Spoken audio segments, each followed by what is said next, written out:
তেরো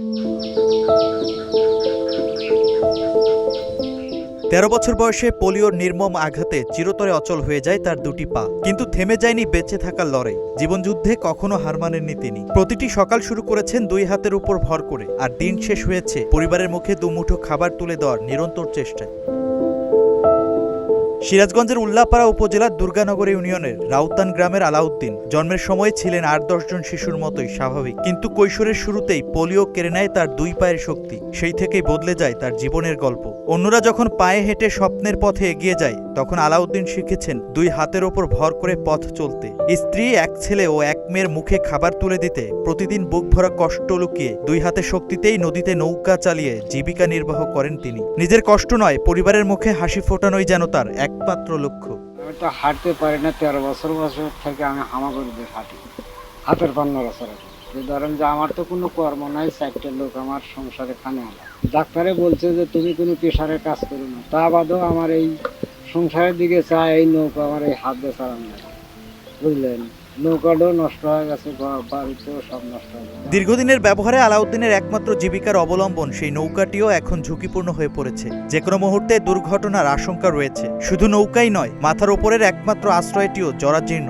সামান্য বৃষ্টি হলেই ঘরের চাল চুইয়ে পড়ে পানি। স্ত্রী সন্তানকে নিয়ে আতঙ্ক আর অনিশ্চয়তায় কাটছে তার রাত। আমার স্বামীর তো দুইটা পাই নাই, হ্যাঁ পা দুইটাই জোড়া লাগাইনি।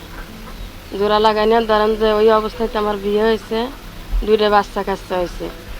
হওয়ার পরে আমার ধরেন যে সংসারে তো কোনো ইনকাম নাই, আমার জীবনটা তো অনেক কষ্টে যেতেছে। 2টা ছেলে মেয়েকে আমি পড়াবার পারতেছি না। আমাদের জন্ম থেকে দেখতেছি উনি একজন প্রতিবন্ধী। ওনার পায়ের হাত দিয়েই ভর করেই চলাফেরা আমরা দেখি। উনি একমাত্র কামাইয়ের উৎসই হলো ওনার নৌকা পরিবহন করে। ওনার শুনছি নৌকাটাও ভেঙে গেছে, ওনার দিনকাল যাচ্ছে অনেক দুর্ভোগে। আলাউদ্দিনের পাশে দাঁড়ানোর আশ্বাস দিয়েছে উপজেলা প্রশাসন। সরকারি কোনো সুযোগ সুবিধা পাওয়ার সুযোগ সৃষ্টি হলে অগ্রাধিকার ভিত্তিতে আলাউদ্দিনকে তা দেওয়া হবে বলে জানিয়েছেন উপজেলা নির্বাহী কর্মকর্তা। তো আমরা যেটা জেনেছি, ইতিমধ্যেই তিনি সমাজসেবা অফিস থেকে তাকে ভাতা দেওয়া হচ্ছে, সরকারি যে ভাতা সেটি তিনি পাচ্ছেন। পাশাপাশি তিনি কর্মকরী খাচ্ছেন, এটি আমরা সাধুবাদ জানাই, এবং তার জন্য উপজেলা প্রশাসনের পক্ষ থেকে পরবর্তীতে কোনো সরকারি সুযোগ সুবিধা আসলে অবশ্যই তাকে আমরা অগ্রাধিকার ভিত্তিতে তার জন্য বরাদ্দ করা হবে।